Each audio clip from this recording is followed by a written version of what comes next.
श्री गुरुदेव दत्त. नमस्ते स्वामी भक्तांनो, स्वामी साथ या चॅनलमध्ये आपले स्वागत आहे. पुढील काही दिवसांमध्ये आपण संपूर्ण श्री नृसिंह सरस्वती चरित्रामृत ऐकणार आहोत. यातील अध्याय 2 निर्बुद्धाच्या मातेस वरदान. यासाठी चॅनल सबस्क्राईब करा आणि व्हिडिओ जास्तीत जास्त शेअर करा. त्या काळी कुरवपुरात सर्वत्र विद्वान म्हणून कीर्ती मिळवलेला एक सदाचार संपन्न ब्राह्मण राहत होता. तो वेदशास्त्रात पारंगत होता. मिळेल त्या दक्षिणेवर संतुष्ट होणाऱ्या त्या ब्राह्मणाकडे आर्थिक सोबतता ती कोठून असणार. तथापि अंबिका नामधारक आपल्या पत्नीसह तो समाधानाने कालक्रमणा करत होता. एका वैगुण्याने ते ब्राह्मण जोडपे दुःखी होते. त्यांचे जन्म घेणारे प्रत्येक मूल जन्म घेताच मृत्यूला कवटाळीत होते. अशा प्रकारे एकापाठोपाठ 3 मुलांचा मृत्यू त्यांना पाहावा लागला. त्यांनी कोण सुचविल त्या तीर्थक्षेत्रांच्या यात्रा केल्या, व्रतवैकल्ये केली, अनेक साधू संतांची सेवा केली. शेवटी या सर्वांचे फळ म्हणून त्यांचा 4था मुलगा त्यांच्या हाती लागला. पण त्यांच्या दुर्भाग्याने तो पूर्णपणे निर्बुद्ध निपजला. विस्मरणाचा भयंकर शाप तो जन्मतःच बरोबर घेऊन आला. यामुळे ब्राह्मण जोडपे दुःखी होते. योग्य वयात ब्राह्मणाने आपल्या मुलाचे मौजी बंधन केले. संध्या आदी नित्यकर्माचे शिक्षण त्या मुलाला देण्याचा आटोकाट प्रयत्न तो ब्राह्मण करू लागला. परंतु त्याचे ते सर्व प्रयत्न दगडावर ओतलेल्या जलवत फोल ठरले. तो मुलगा काहीच ग्रहण करू शकत नव्हता. त्याची उपजत निर्बुद्धता त्याच्या शिक्षणाच्या आड येऊ लागली. शेवटी चिडून वैतागून संतापाच्या भरात तो ब्राह्मण आपल्या त्या निर्बुद्ध मुलास शिकत नाही म्हणून यथेच्छ मारझोड करू लागला. या दैनंदिन होणाऱ्या मारझोडीने त्या मुलाचा करुण आक्रोश, त्याचे रडणे ओरडणे तेवढे वाढीस लागले. शिक्षणाचा उद्देश काही साध्य होईना. मातेच्या अंतकरणाला ही मुलाला दैनंदिन होत असलेली मारझोड पाहणे शेवटी अशक्य झाले. ती आपल्या पतीस म्हणाली, नाथ, मुलास अमानुषपणे नित्य मारून काय साध्य होणार. त्या पापड्याचा काय तो दोष. त्याच्या इच्छेने काही तो निर्बुद्ध निपजलेला नाही. आपल्या व त्याच्या पूर्वजन्मीच्या कोणत्या तरी महत्पापाचे फळ आहे. परमेश्वराने दिलेली ही शिक्षा त्याचे स्मरण करीत शांतपणे भोगून ते पाप संपवणे हेच क्रमप्राप्त आहे. तेव्हा कृपा करून आपण त्याला मारू नका. माझ्याने हे दृश्य पाहवत नाही, त्याचा आक्रोश ऐकवत नाही. मी तुमचे पाय धरते, माझ्यावर दया करा. तुम्ही जर हा मार थांबवला नाही तर मी माझी जीभ हासडून तुमच्या पायाशी प्राण सोडीन. नाथ, नको हो त्या दुर्दैवी लेकरास मारू. पत्नीचे ते कारुण्याने उथंबलेले शब्द ऐकून त्या ब्राह्मणाचा मुलावरील रोष थोडासा कमी झाला. तो संतापून म्हणाला, ठीक आहे, तू आणि तुझा तो मुलगा काय वाटेल ते करा. मी काय त्याचा शत्रू आहे म्हणून मारतो. पण आता तुझीच जर हरकत असेल तर नाही मारणार, नाही शिकवणार. पण यापुढे तो निर्बुद्ध मुंडका माझ्या नजरेस पडू देऊ नकोस. तूच कसा काय तो त्याचा सांभाळ कर. इतके सांगून ब्राह्मणाने त्याला शिकविण्याचा नाद सोडून दिला. यानंतर काही वर्षांनी तो ब्राह्मण आजारी झाला व त्यातच त्याचा अंत झाला. त्याच्या पत्नीवर, अंबिकेवर आकाश कोसळले. मुळातच आर्थिक दुरावस्था, त्यातच एकमेव आधार जे पती त्याचे निधन व वर निर्बुद्ध मुलाच्या पोषणाची जबाबदारी. अशा भयावह परिस्थितीस तिला एकाकी सामोरे जाणे भाग पडले. जवळच्या किंवा दूरच्या कोणाही नातेवाईकाचा आधार नसल्यामुळे ती त्या गावातच मोलमजुरी करून स्वयंपाक पाणी करून आपले व मुलाचे कसेबसे अर्धे अधिक पोट भरू लागली. मुलाचे लग्नाचे वय झालेले. उच्च कुळाचा वारसा अथवा मृत बापाची विद्वत्ता येथे लक्षात घेता येईना. विधवा आईविना कोणाचा आधार नसलेल्या, प्रसंगी भिक्षापात्र हाती धरणाऱ्या व त्यातही निर्बुद्ध असलेल्या त्या मुलाला कोण जावई करून घेणार. ग्रामस्थ व त्यातही शेजार पाजारचे ब्राह्मण तर त्याचा पदोपदी अपमान, तिरस्कार करू लागले. तुझा बाप विद्वान होता, मग त्याच्या पोटी तू असा हा अक्षरशत्रू कसा काय जन्मलास. वृद्ध मातेस का कष्टवतोस.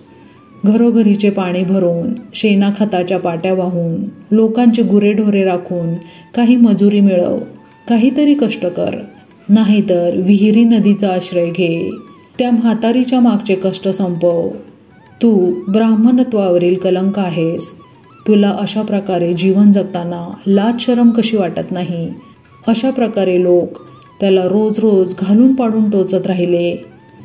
एके दिवशी या लोकनिंदीचे, तिरस्काराचे गाठोडे सोबत घेऊन दुःखित अंतकरणाने तो रिकाम्या पोटी घरी परतला.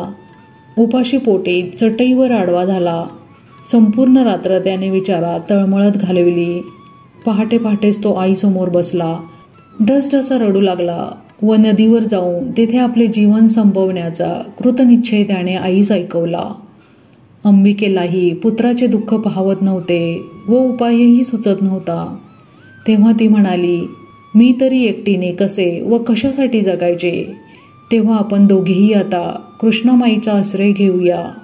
खूपच सोसले, आता नाही सोसवत. चल उठ, निर्णय झालाच आहे तर विलंब नको. यावेळी नदीवर वर्दळही नसणार. या आत्महत्येच्या कृतनिश्चयाने भारलेली ती माता पुत्राची जोडी नदीवर जाण्यास निघाली. वाटेत ईश्वराचे नामस्मरण चालूच होते. जाणता अजाणता घडलेल्या पापांबद्दल परमेश्वराची वारंवार क्षमा मागत ती जोडी नदीकाठी आली. परमेश्वराची अखेरची विनवणी करून नदीच्या पात्रात उडी टाकण्याच्या तयारीत असलेल्या त्या दोघांनी नदीचा तो काठ शेवटचा पाहून घेण्यासाठी चहूकडे दृष्टी फिरवली. त्यावेळी श्रीपाद प्रभू स्नानार्थ नदीवर येत असलेले दिसले. त्यांना पाहताच अंबिकेच्या मनात असा विचार आला की आत्महत्या हे तर पापच आहे. आज ते पाप आपल्याला अगतिक होऊन करावे लागत आहे. तेव्हा दैवयोगाने येत असलेल्या प्रभूंना नमन करूया.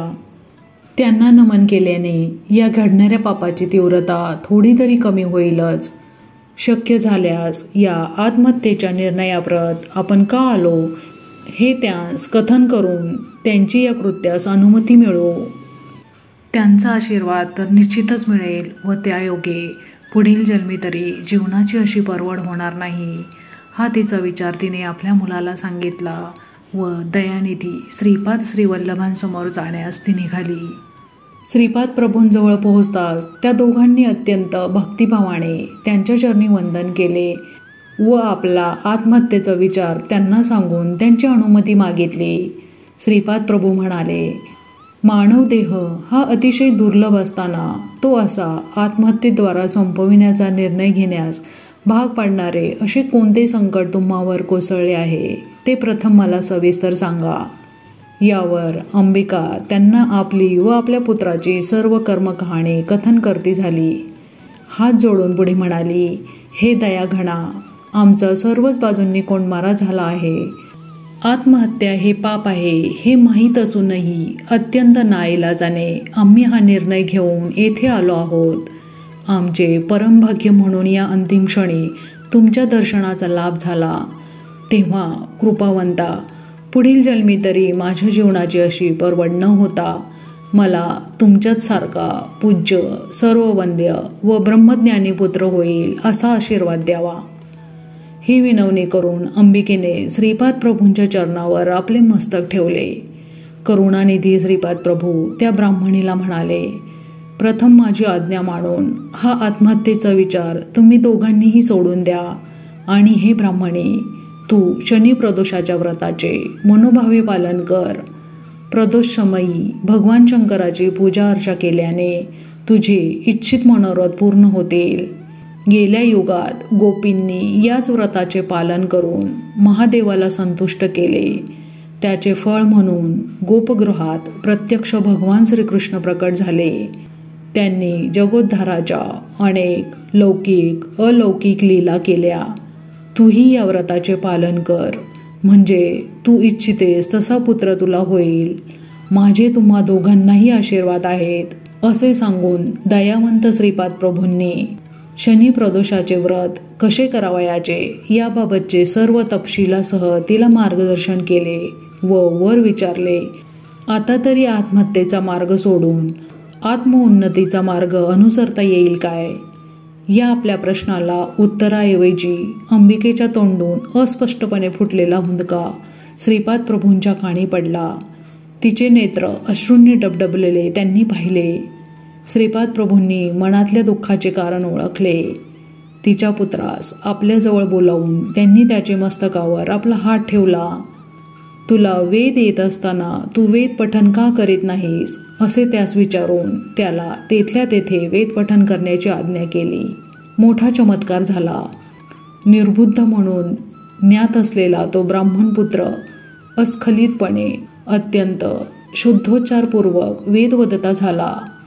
एव्हाना प्रातस्नानार्थ आलेले ग्रामस्थही त्यांच्या अवतीभोवती जमले होते. त्या ब्राह्मणपुत्राचे ते वेदोच्चार त्यांच्याही कानी पडले. श्रीपाद प्रभूंचे हे अलौकिक सामर्थ्य पाहून त्या सर्वांनी उत्स्फूर्तपणे श्रीपाद प्रभूंचा जय जयकार केला. सर्वांनी त्यांस वंदन केले. अंबिकेचा आनंद गगनात मावेना. श्रीपाद प्रभूंच्या चरणावर मस्तक ठेवून ती म्हणाली, महाराज, तुम्हीच खरेखुरे शंकर महादेव परमेश्वर आहात. तेव्हा तुमचे हे पावन चरण सोडून अन्य कोणाचे अर्चन पूजन मी का करू? हे देवा, तुझे बोल खोटे होणार नाहीत. मी निष्ठापूर्वक तुझ्याच चरणांची मनोमन पूजा अर्चा करीत राहीन. शनी प्रदोष व्रताचे पालन करतानाही तुझेच चरण नित्य माझ्या ध्यानी राहतील असा आशीर्वाद कृपावंत मला दे. यावर श्रीपाद प्रभू तथास्तु म्हणून लगबगीने स्नानास गेले. अंबिकाही आपल्या पुत्रासह घरी परतली. यथावकाश त्या पुत्राचा विवाह झाला. विद्वान म्हणून त्याचा लौकिक सर्वत्र गाजला. तो मोठ्या आनंदात ऐश्वर्यात आपले जीवन व्यतीत करू लागला.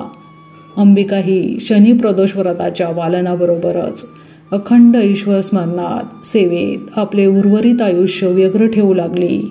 यथावकाश या जगाचा समाधानपूर्वक ती निरोप घेती झाली.